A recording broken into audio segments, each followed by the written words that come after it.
So in Detroit, our unemployment rate is somewhere around 14–15%. That represents about 50,000 individuals unemployed in the city of Detroit, but those are people that are documented. I would guess that that number is really twice that. And so that's a large chunk of our population that is not contributing to the revenues coming into the city. Our neighborhoods are still very blighted. The crime rates are still unacceptable. Our school systems still need to do better. When we come up with programs that can support populations of people, large populations like we have in Detroit, of people who are struggling to find employment, who have large barriers that they don't know how to move out of the way. These are the kinds of programs that are really important to the average Detroiter. And so that's what Community Ventures is. It's a program that really came out of the thought that the state of Michigan had 4 of the top 10 violent crime communities in the United States. The reality is that most of the resources that are directed towards solving the crime and violence problem are directed at the tail end of crime and violence. You know, it's more police officers, it's more lockups, it's more jails, more prisons, more probation officers. And ironically, as we started to really dig into it, the thing that seemed most impactful in solving the crime and violence problem was as simple as a job. We work together with Community Ventures to provide the talent for those companies that have hiring needs. I had been incarcerated, and I always heard when you get out that people were going to stereotype you and no one was going to hire you.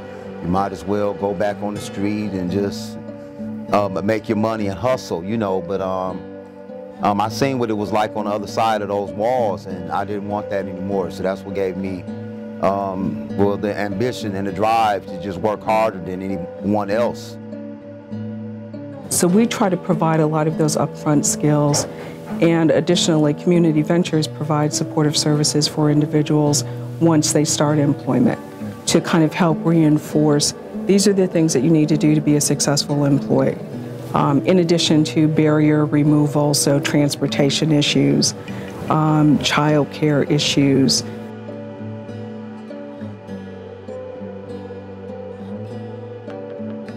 What I find in going around talking to people is that there are a lot of people who are interested in this whole notion of entrepreneurship in service to communities and solving, you know, these kinds of previously intractable problems. But these people aren't communicating with each other necessarily, and they don't have a forum for doing that. So that's what this initiative and this symposium is about. In the true spirit of partnership, government, the public side, took a risk. They brought capital to the table.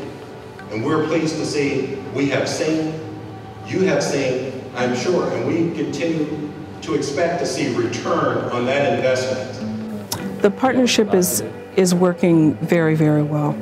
It's workforce development and economic development it's a good partnership.